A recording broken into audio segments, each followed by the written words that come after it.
ವರ್ಷದಲ್ಲಿ 3 ವರ್ಷದ ಸರ್ಕಾರಕ್ಕೆ 2.5 ವರ್ಷ ಕೇವಲ ಮುಖ್ಯಮಂತ್ರಿಯ ಬದಲಾವಣೆ ಬಗ್ಗೆ ಚರ್ಚೆ ಆಗಿದೆ.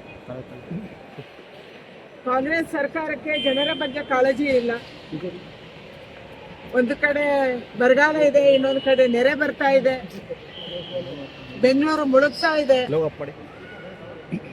ಬೆಂಗಳೂರಲ್ಲಿ ಗಾರ್ಬೇಜಿನ ಬಹಳ ದೊಡ್ಡ ಹಗರಣ ನಡೆದಿದೆ. ಇದೆಲ್ಲವನ್ನ ಬಿಟ್ಟು ಪ್ರತಿದಿನ ಇವರು ಕುರ್ಚಿಗಾಗಿ ಹೊಡೆದಾಟ ಮಾಡ್ತಾ ಇದ್ದಾರೆ. ಯಾರು ಮುಖ್ಯಮಂತ್ರಿ ಆಗಬೇಕು, ಉಳಿಸ್ಕೋಬೇಕು.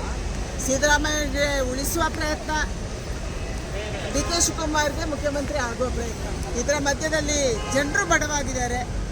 ಜನರ ಸಂಕಷ್ಟವನ್ನು ಅಳಿಸುವವರಿಲ್ಲ. ಯಾವುದೇ ಮಂತ್ರಿಗಳು ಜಿಲ್ಲಾ ಪ್ರವಾಸ ಮಾಡ್ತಾ ಇಲ್ಲ, ಜಿಲ್ಲೆಯಲ್ಲಿ ಮೀಟಿಂಗ್ ತಗೊಳ್ತಾ ಇಲ್ಲ, ಯಾವುದೇ ಇಲಾಖೆ ಕೆಲಸ ಮಾಡ್ತಾ ಇಲ್ಲ, ಇಲಾಖೆಗೆ ದುಡ್ಡಿಲ್ಲ.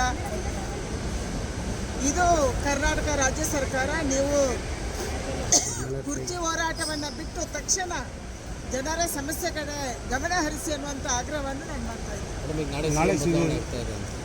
ಸಿದ್ದರಾಮಯ್ಯನವರು ರಾಜೀನಾಮೆ ಕೊಡ್ತಾರೆ ಅನ್ನೋ. ಸಿದ್ದರಾಮಯ್ಯನವರು ಹಳೆಯ ಹುಲಿ, ಯಾವಾಗ ಯಾವ ಆಟ ಆಡ್ತಾರೋ ಗೊತ್ತಿಲ್ಲ.